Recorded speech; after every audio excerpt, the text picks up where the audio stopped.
할렐루야. 8월 7일 토요일 새벽 기도를 시작하도록 하겠습니다. 사도신경으로 우리의 신앙을 고백하시겠습니다. 나는 전능하신 아버지 하나님 천지의 창조주를 믿습니다. 나는 그의 유일하신 아들 우리 주 예수 그리스도를 믿습니다. 그는 성령으로 잉태되어 동정녀 마리아에게서 나시고 본디오 빌라도에게 고난을 받아 십자가에 못 박혀 죽으시고 장사된 지 사흘 만에 죽은 자 가운데서 다시 살아나셨으며 하늘에 오르시어 전능하신 아버지 하나님 우편에 앉아 계시다가 거기로부터 살아있는 자와 죽은 자를 심판하러 오십니다. 나는 성령을 믿으며 거룩한 공교회와 성도의 교제와 죄를 용서받는 것과 몸의 부활과 영생을 믿습니다. 아멘. 찬송가 284장 찬양하시겠습니다. 찬송가 284장입니다.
사사기 2장 11절부터 23절까지 말씀입니다. 구약성경 사사기 2장 11절부터 마지막 절까지 말씀입니다. 다 찾으신 줄 알고 저와 여러분들이 한 절씩 교독하도록 하겠습니다. 사사기 2장 11절부터 마지막 절입니다. 이스라엘 자손이 여호와의 목전에 악을 행하여 바알들을 섬기며 애굽 땅에서 그들을 인도하여 내신 그들의 조상들의 하나님 여호와를 버리고 다른 신들 곧 그들의 주위에 있는 백성의 신들을 따라 그들에게 절하여 여호와를 진노하시게 하였으되 곧 그들이 여호와를 버리고 바알과 아스다롯을 섬겼으므로 여호와께서 이스라엘에게 진노하사 노략하는 자의 손에 넘겨주사 그들이 노략을 당하게 하시며 또 주위에 있는 모든 대적의 손에 팔아 넘기심에 그들이 다시는 대적을 당하지 못하였으며 그들이 어디로 가든지 여호와의 손이 그들에게 재앙을 내리시니 곧 여호와께서 말씀하신 것과 같고 여호와께서 그들에게 맹세하신 것과 같아서 그들의 괴로움이 심하였더라. 여호와께서 사사들을 세우사 노략자의 손에서 그들을 구원하게 하셨으나 그들이 그 사사들에게도 순종하지 아니하고 오히려 다른 신들을 따라가 음행하며 그들에게 절하고 여호와의 명령을 순종하던 그들의 조상들이 행하던 길에서 속히 치우쳐 떠나서 그와 같이 행하지 아니하였더라. 여호와께서 그들을 위하여 사사들을 세우실 때에는 그 사사와 함께 하셨고 그 사사가 사는 날 동안에는 여호와께서 그들을 대적의 손에서 구원하셨으나 이는 그들이 대적에게 압박과 괴롭게 함을 받아 슬피 부르짖음으로 여호와께서 뜻을 돌이키셨음이거늘 그 사사가 죽은 후에는 그들이 돌이켜 그들의 조상들보다 더욱 타락하여 다른 신들을 따라 섬기며 그들에게 절하고 그들의 행위에 패역한 길을 그치지 아니하였으므로 여호와께서 이스라엘에게 진노하여 이르시되 이 백성이 내가 그들의 조상들에게 명령한 언약을 어기고 나의 목소리를 순종하지 아니하였은즉 나도 여호수아가 죽을 때에 남겨둔 이방 민족들을 다시는 그들 앞에서 하나도 쫓아내지 아니하리니 이는 이스라엘이 그들의 조상들이 지킨 것 같이 나 여호와의 도를 지켜 행하나 아니하나 그들을 시험하려 함이라 하시니라. 여호와께서 그 이방 민족들을 머물러 두사 그들을 속히 쫓아내지 아니하셨으며 여호수아의 손에 넘겨주지 아니하셨더라. 아멘. 할렐루야. 새로운 하루가 시작되었습니다. 하나님께서 은혜와 평강으로 함께 하시는 복된 시간들 되시기를 축복합니다. 특별히 또 오늘은 토요일입니다. 여러분 또 평안한 주말 보내시고 내일 주일은 온라인 예배로 우리가 영상에서 함께 만나 뵙고 예배드리도록 하겠습니다. 정부 방역 당국이 사회적 거리두기 단계를 수도권은 4단계를 2주 더 연장하고 전국적으로는 3단계를 2주 더 연장하기로 결정했습니다. 그러니까 8월 넷째 주까지입니다. 8월 넷째 주까지 8월 22일이겠죠. 8월 22일까지. 그러니까 뭐 거의 현재 상태에서는 8월 넷째 주까지 사회적 거리두기가 수도권은 4단계로 또 전국은 3단계로 뭐 계속 연일 1,600~1,700명 확진자가 나오기 때문에 연기되었습니다. 그래서 여러분들 또 무더위 속에서 또 코로나 전국 가운데 백신 잘 맞으시고 건강 잘 지키시면서 우리가 건강하게 계시다가 이제 사회적 거리두기가 풀리면 그때 만나 뵙도록 하겠습니다. 뭐 우리 40대, 50대 우리 성도들 중에서 이제 백신을 예약한 분들이 또 궁금해하셔서 제가 좀 백신을 2차 접종까지 마친 저의 경험을 알려드리면 저는 괜찮았습니다. 1차도 괜찮고 2차도 괜찮고 저는 이제 파이자를 맞았는데 1차는 뭐 거의 아무런 걸 못 느끼고 주사 맞은 쪽 팔만 약간 좀 이렇게 두드리면 이렇게 좀 통증이 있는 정도, 이쪽 팔이 좀 뭐랄까 묵직하고 우리하다 할까요? 그런 상태만 한 이틀 가는 정도였고요. 2차도 괜찮았습니다. 2차도 괜찮았고 이제 그래서 혹시나 백신을 맞으시는 분들 중에 이제 염려하시고 부작용들이 많다는데 뭐 그런 경우는 없겠지만 뭐 맞지 말까 뭐 이런 다른 생각 안 하셔도 될 것 같습니다. 특별한 특이 체질이라든가 어떤 정말 나쁜 경우에만 좀 부작용이 있고요. 원래는 약간의 몸살, 두통, 또 그런 뭐라 그럴까 그런 미열 또 속이 메스꺼움의 그 약간의 증상은 원래 있다고 합니다. 제가 거의 없어서 그런 거지 주변에서 이야기를 들어보면 어느 정도의 좀 살짝 미열이 오르고 살짝 두통이 오고 살짝 좀 몸살 증상이 있다. 근데 그 정도는 몸이 잘 반응하는 거니까 그냥 그 해열제 드시면서 이렇게 하면 한 하루 이틀 지나면 다 괜찮다 이런 이야기들을 들었습니다. 그래서 이제 50대들도 본격적으로 맞기 시작하고 이제 다음 주부터는 40대 이하 예약받고 접종받는데 너무 뭐 제 박 목사의 경우를 제가 말씀드린 것처럼 걱정하지 마시고 그냥 편안하게 맞으시면 될 것 같습니다. 예, 오늘 말씀은 사사기가 어떤 시대의 내용이고 또 사사기의 그 패턴이라 그러죠.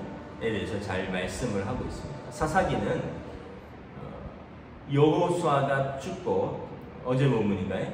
여호수아가 죽고 또 출애굽에서 광야 세대들 하나님의 역사하심을 직접 경험한 세대들 만나와 메추라기로 먹이고 입히고 또 반석에서 물을 내시고 아말렉과의 전쟁에서 승리케 하시는 그 하나님의 그 불기둥과 구름기둥의 역사를 경험한 세대들이 죽고 그 다음 세대들 광야에서 태어난 세대들이 죽고 이제 가나안 땅에서 태어났습니다. 그들은 부모들에게 하나님에 대해서 들었습니다. 그런데 본인들이 경험하지는 못하였습니다. 그러다 보니까 불신앙의 세대들이 많아졌다. 그리고 그 땅에 살면서 이 정복전쟁에서 정복하지 못한 가나안 땅 거주민들과 함께 살게 되었습니다. 이유는 그들을 남겨두어 노역하게, 그러니까 힘든 일, 어려운 일을 시키려고 그들을 남겨둬서 종으로 삼으려고 남겨둔 경우도 있고, 또 정복전쟁에서 어떤 지파는 자기 부족의 힘이 부족하여서 온전히 쫓아내지 못하고 남겨두고 같이 살기도 하고, 그런데 같이 살면서 거룩한 백성에게 거룩하지 않은 그 가나안 백성이 동화되어야 될 텐데 반대로 거룩한 하나님의 백성이 가나안 땅의 문화와 가나안 땅의 사람들의 종교 그리고 그들의 삶에 동화되기 시작한 것입니다. 분명한 하나님의 자녀라는 정체성을 가지고 있지 않으니까 또 하나님을 온전히 경험하지 못하고 그냥 귀로만 들은 세대다 보니까 당장 눈에 보이는 번영과 풍요와 또 눈에 보이는 우상을 섬기고 그들이 하나님 앞에서 자기들의 정체성을 지키지 못한 것입니다. 그래서 이 사사기의 패턴이 어떻게 되냐 하면 결국은 하나님의 백성이 하나님을 떠나서 하나님을 진노케 하십니다. 그들이 타락하고 범죄하고 우상을 섬기며 하나님을 진노케 하면 하나님께서 그들을 돌보지 않습니다. 하나님께서 돌보지 않으니까 어떻게 생기죠? 문제가 생기죠. 이웃나라 블레셋 같은 나라들이 쳐들어오고 또 위기에 처합니다. 그러면 이스라엘이 울부짖습니다. 또 어려울 때는 하나님 앞에 울부짖잖아요. 그러면 하나님께서 그들의 부르짖음을 들으시고 불쌍히 여기셔서 사사를 세우십니다. 하나님의 사람을 일으키시고 그리고 그 사사를 통하여 이스라엘 백성이 이제 지도자로, 사사는 군사적인 지도자고 또 행정적인 지도자고 법적인 지도자고 영적인 지도자라고 했습니다. 12명의 사사가 있었고 첫 번째 사사가 갈렙의 사위 온니엘이라고 그랬는데 이 사사들을 불러일으켜서 이 사사들이 블레셋과의 전쟁에서 또 이웃나라과의 전쟁에서 싸워서 이기고 평안을 되찾습니다. 그럼 그들이 하나님께 잠시 감사하고 얼마 지나지 않아서 사사가 죽고 나서는 사사가 있는 동안에 조금 하나님을 섬기다가 사사가 죽고 나서는 또 그들이 하나님의 은혜를 잊어버리고 또 세대가 바뀌면서 그들이 하나님 앞에서 또 범죄하고 그 땅의 우상들을 섬기고 그 땅의 세속 문화와 쾌락에 젖어들고 하나님을 떠나고, 그래서 또 하나님께서 징계하시고 이 어떤 그 4단계의 역사 바퀴가 반복되는 것입니다. 이스라엘의 범죄, 타락, 불신앙, 하나님의 징계, 그리고 그들의 회개, 부르짖음, 하나님의 개입하신 구원, 그리고 또 그들의 불신앙, 타락, 또 하나님의 징계, 또 그들의 부르짖음과 회개, 하나님의 사사를 통한 구원. 이게 120년의 역사 속에서 반복되는 것이죠. 그러다 이제 마지막에는 그들이 사사로는 안 되겠다, 우리에게 왕을 달라 이러면서 이제 아예 가나안 땅의 제도 자체를 구하게 되는 것입니다. 오늘 본문에 보면 11절부터 12절, 13절 내용이 이스라엘의 그 이제 우상 숭배와 또 타락 범죄에 관한 내용입니다. 이스라엘 자손이 여호와의 목전에 악을 행하고 바알들을 섬기며 애굽 땅에서 그들을 인도하여 내신 그들의 조상들의 하나님 여호와를 버리고 다른 신들 곧 그들의 주위에 있는 백성의 신들을 따라 그들에게 절하며 여호와를 진노하게 하였으며 곧 그들이 여호와를 버리고 바알과 아스다롯을 섬겼으며. 바알은 그 전쟁의 신입니다. 전쟁의 남신입니다. 아스다롯은 또 이 전쟁과 다산의 여신입니다. 그러니까 바알은 그 전쟁과 비를 주관하는 신이고요. 아스다롯은 전쟁과 다산을 주관하는 여신인 거죠. 그러니까 그 가나안 땅에 보면 지금도 그 발견되는 토우라 그러죠. 조그만 흙으로 빚은 그 조그만 우상들 각 가정에서 가지고 있었던 것 같은데, 거기에 보면 남신상, 여신상 막 이런 모습들이 나오는 거죠. 그러니까 그 문화가 아주 일반적이어서 각 가정에 그러한 것들을 가지고서 그들이 농경 문화이기 때문에 농사를 지을 때 비를 내려달라고, 또 번영, 다산, 풍성한 수확을 위해서 그런 우상들을 집집마다 가지고 섬기고 있었다는 것입니다. 이스라엘이 구원의 하나님이시고 창조의 하나님을 저버리고 그들이 그 땅의 신들을 섬긴 것입니다. 그러니까 2장 10절 11절에 보면 그 시대의 사람들이 다 조상들에게 돌아갔고 그 후에 일어난 다른 세대는 여호와를 알지 못하며 여호와께서 이스라엘을 위하여 행하신 일을 알지 못하였더라.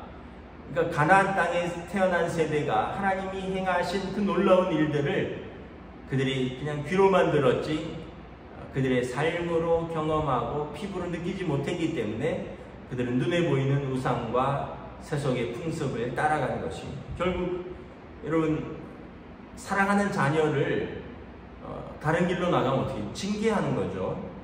14절을 보면 여호와께서 이스라엘에게 진노하사 노략하는 자들의 손에 넘겨주사 그들이 노략을 당하게 하시며 또 주위에 있는 모든 대적의 손에 팔아 넘기심에 그들이 다시는 대적을 당하지 못하였으며 그들이 어디로 가든지 여호와의 손이 그들에게 재앙을 내리시니 곧 여호와께서 말씀하신 것과 같고 여호와께서 그들에게 맹세하신 것과 같아서 그들의 괴로움이 심하였더라. 두 번째 패턴이죠. 이 이스라엘이 우상 숭배하고 악을 행하여 하나님을 떠나면 하나님께서 그들을 사람 채찍과 인생 막대기로 징계하시는 거죠. 대적의 손에 넘기고 그들에게 재앙이 있음에 그들의 괴로움이 심하고 그들이 하나님께 부르짖는 거죠. 여러분, 하나님께서 이스라엘을 사랑하신다는 증거가 이것입니다. 만약에 하나님께서 이스라엘을 미워하신다면 징계만 하고 그들을 구원하지 않으셨을 것입니다. 그런데 오늘 말씀해 보면 여호와께서 사사들을 세워서 노략자들의 손에서 그들을 구원하십니다. 그들의 부르짖음, 기도에 응답하는 거죠. 하나님이 사랑하신다는 증거죠. 사사들의 손에서 그들을 노략자들의 손에서 구원하시면 그들이 잠시 순종하다가 나중에 18절에 보면 여호와께서 그들을 위하여 사사들을 세우실 때는 그 사사와 함께 하셨고 그 사사가 사는 날 동안은 여호와께서 그들을 대적의 손에서 구원하셨으니 이는 그들이 대적에게 압박과 괴롭게 함을 받아 슬피 부르짖음으로 여호와께서 뜻을 돌이키셨거늘 하나님께서 그들을 부르짖음을 듣고 건지시는 것입니다. 그러나 19절에 사사가 죽은 후에는 그들이 돌이켜 그들의 조상들보다 더욱 타락하여 다른 신들을 따라 섬기며 그들에게 절하고 그들의 행위와 패역한 길을 그치지 아니하였더라. 또 심지어는 사사가 있는 동안에도 17절에 보면 그들이 그 사사들에게도 순종하지 아니하고 다른 신들을 따라 음행하며 절하고 여호와의 명령에 순종하며 그들이 순종한 조상들의 행하던 길에서 속히 치우쳐 떠나서 그와 같이 행하지 아니하였더라. 그래서 계속해서 이 패턴이 반복되는 것입니다. 그래서 하나님께서 그들 가운데 그냥 안 되겠다, 항상 옆구리에 가시가 되도록, 발에 올무가 되도록, 그들이 교만하고 그들이 잘못하면 바로 그 옆구리에 가시가 그들을 찌르고 그 올무가 그 발목을 잡을 수 있도록 그들이 남겨두었던 이방 민족들로 하여금 그들의 가시가 되고 그들의 발에 올무가 되도록 그들을 하나님의 인생 막대기로 사용하십니다. 그래서 하나님께서 20절부터 보면 여호와께서 이스라엘에게 진노하여 이르시되 이 백성이 내가 그들의 조상들에게 명령한 언약을 어기고 나의 목소리를 순종하지 아니하였은즉 나도 여호수아가 죽을 때에 남겨둔 이방 민족들을 다시는 그들 앞에서 하나도 쫓아내지 아니하리니 이는 이스라엘이 그들의 조상들이 지킨 것 같이 나 여호와의 도를 지켜 행하나 아니하나 그들을 시험하려 함이라 하시니라. 여호와께서 그 이방 민족들을 머물러 두사 그들을 속히 쫓아내지 아니하셨으니 여호수아의 손에 넘겨주지 아니하셨더라. 그래서 세상이 주는 편안함 때문에, 그리고 세상이 주는 그런 번영과 부를 사랑하여서 하나님 앞에서 끊임없이 우상 숭배와 배교 불순종이라는 언약을 깨는 이스라엘 백성들에게 그들이 남겨둔 가나안 땅의 백성들이 그들에게 가시가 되고 그들의 발에 올무가 되어서 그들로 하여금 계속 괴롭게 할 것이다 말씀하는 것입니다. 어떻게 보면 우리들의 삶 같죠. 우리들의 삶도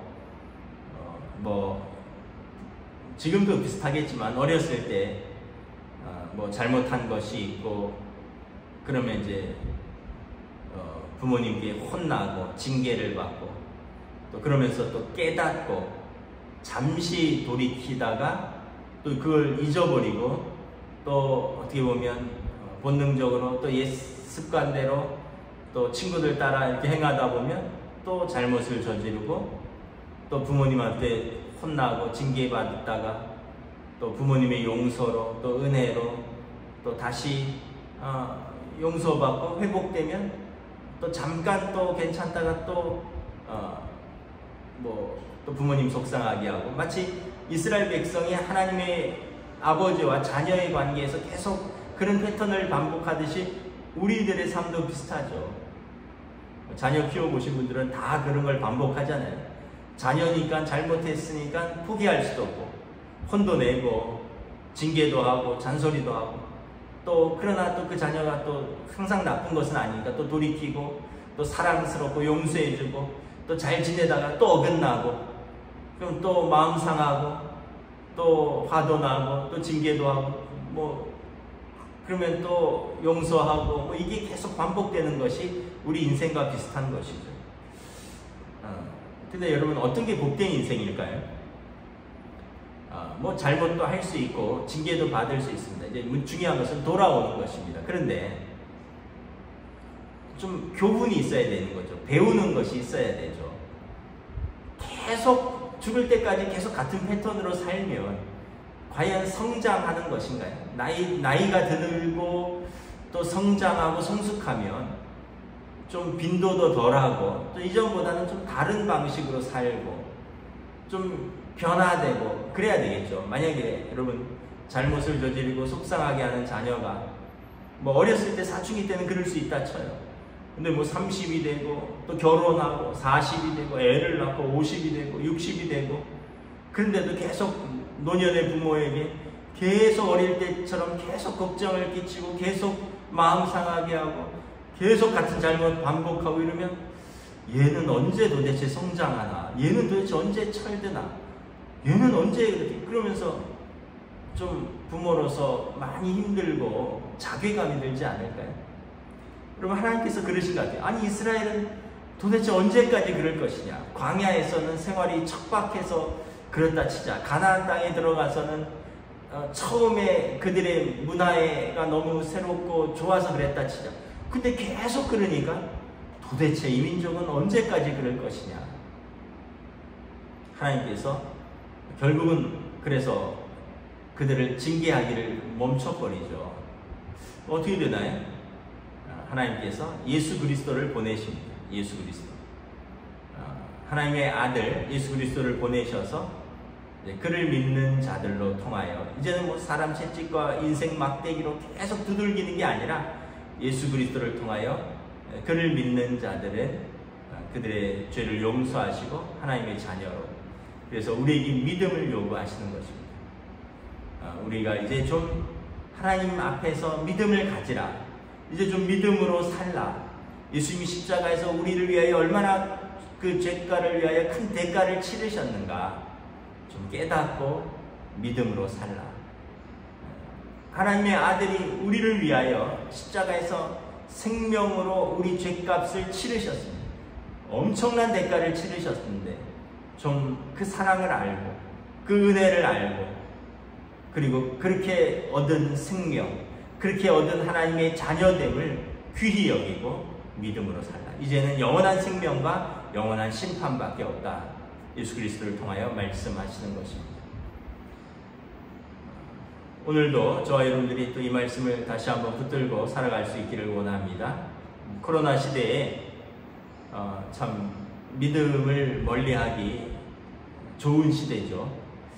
뭐 가까이 교제할 수도 없고 또 양육도 어렵고 또 함께 모여서 뭐 이야기하고 또 신앙생활하고 나누고 섬기는 것도 어렵고 그냥 자기 혼자 믿음을 지키는 시대인 것 같습니다.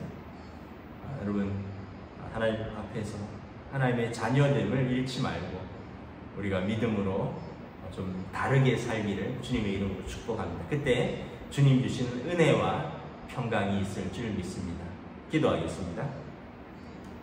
주님의 은혜를 감사합니다. 사사기의 반복적인 역사, 또 어떻게 보면 반복적인 패턴을 보여줍니다.